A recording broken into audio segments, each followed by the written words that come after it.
Pro Football Focus, they have their roster rankings for this season. So the draft is over.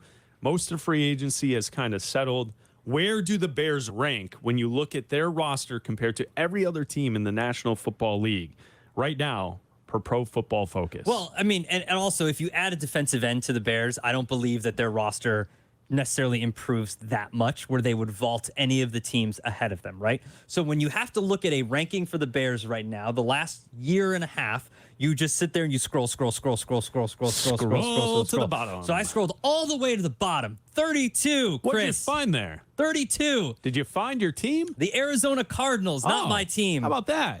31, the Los Angeles Rams, not my team. Oh, okay. 30, the Texans, not my team. Not my team. 29, the Colts, not my team. Not my team. 28, the Bucks, who Cap had beating the Bears until he wisely changed his mind. Tom Brady, so great. Good morning, guys. He's not there anymore. Not my team. 27, the Green Bay Packers. Really? 27, The Packers are below the Bears. Here's their biggest strength in 2023. They're halfbacks. Okay, good luck to you on that one. Good luck to you there. Okay. Number 26, the Atlanta Falcons, not my team. Not my team.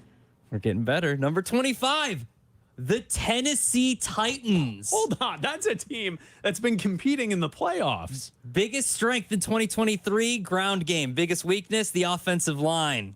Okay. 25. Right. Number 24. Number 24, the Carolina Panthers. Wow. A team that might win their division just because the rest of the division is such crap.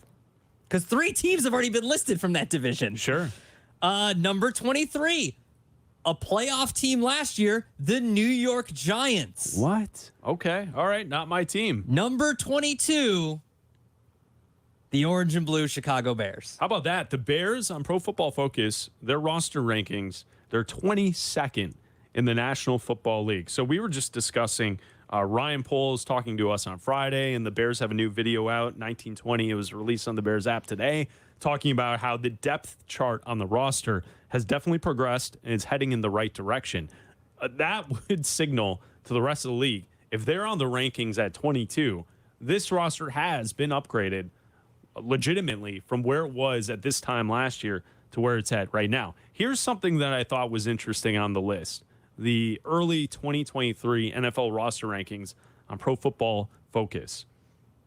If you count from 22 to 1, right? Like at the top of the board, it's pretty obvious to how it's going to break down. Yeah. You're going to see the Eagles are Chiefs, 1, the Bills, the Niners, Bengals. Yeah. Like those are the top 5 teams. Yeah. Cincinnati, Kansas City, Buffalo, Philadelphia, San Francisco. Absolutely. In all of the rankings, Yeah. most people are looking at those as like the core 5 teams that are Super Bowl contenders for next season.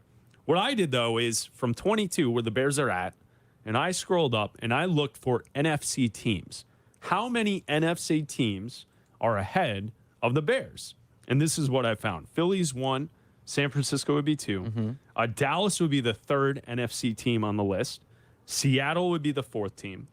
Then you get to Detroit, Minnesota, Washington, New Orleans, and then the Bears. So per Pro Football Focus, the Bears would be the 9th best team roster-wise in the NFC.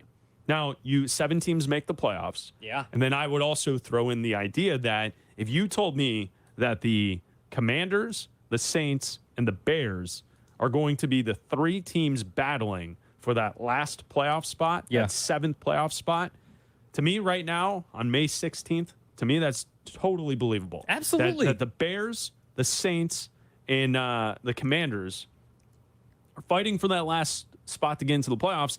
And on top of it, Abdalla, the Bears play both of those teams this upcoming season. They do. They do. And actually, I gave the Bears a win against the Commanders, and I believe I gave them... I don't remember if I gave them a win against the Saints or not. But if you look at the... it could be a tough game on the road in New Orleans. And then, New Orleans also upgraded their quarterback from last year to this year with Derek Carr. But in those games... that could be a tough matchup. The Saints have had a good defense in the last couple of seasons. They're a field goal dog on the road against New Orleans, and they're a 1-point dog on the road against Washington. Winnable games, right? So you can absolutely help yourself out in the scheme of the playoffs by beating those 2 teams. obviously. But to come into this season and say that they moved from worst in the NFL to now you're 22nd, now you're top 10 in the NFC, you're top 9 in the NFC.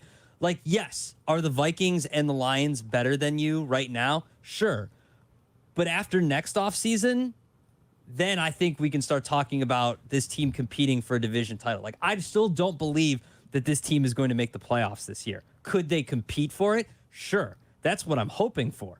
But I still don't believe that they're ready to, win the division and make the playoffs. Now, if everything shakes out right and if everything works out for them and they win a couple games that they're not supposed to, then sure, you can absolutely make a case for this team to make the playoffs. But remember, this Lions team, won 9 games? They didn't make the playoffs last year. So winning 9 games and not making the playoffs is not a bad thing this year. I think that should be the goal. The goal should be 8 or 9 wins. And if you make the playoffs, then that's just icing on the cake. I think if you win 8 or 9 games, you're going to be in the mix with Washington and New Orleans for that last playoff spot. Because if you go to the rankings and you get to the Bears spot at 22, you'd say, okay, you guys are assuming the Bears will be playing up to their competition around them.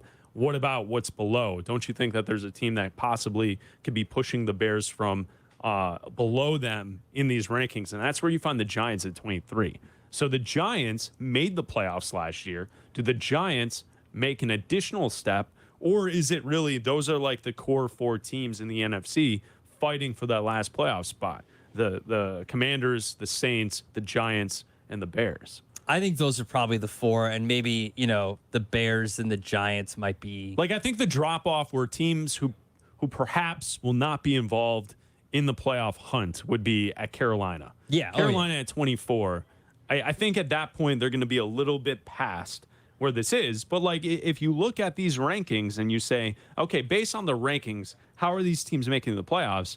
But based on the rankings, here are your divisional winners. It would be Philly, it would be San Francisco, Seattle, and Detroit. Those would be the divisional winners. Your first wild card team would be Dallas. Mm-hmm. And then it would go Minnesota and then Washington. Mm-hmm. Washington, to me, as the last team in, would be, I think that would be kind of easy to compete with. Yeah. Is my point. I think so too. And I think that if you look at, the South, I mean, we say Carolina could win that division, but New Orleans is the better team. New Orleans should probably win that division. 8 games won that division last year. So it can be done. Do I think the Vikings come back down to earth a little bit and not win 13 games? Probably. Do the Lions maybe struggle a little more to win their 9 games? Sure. But 10 games could win the NFC North easily, I think.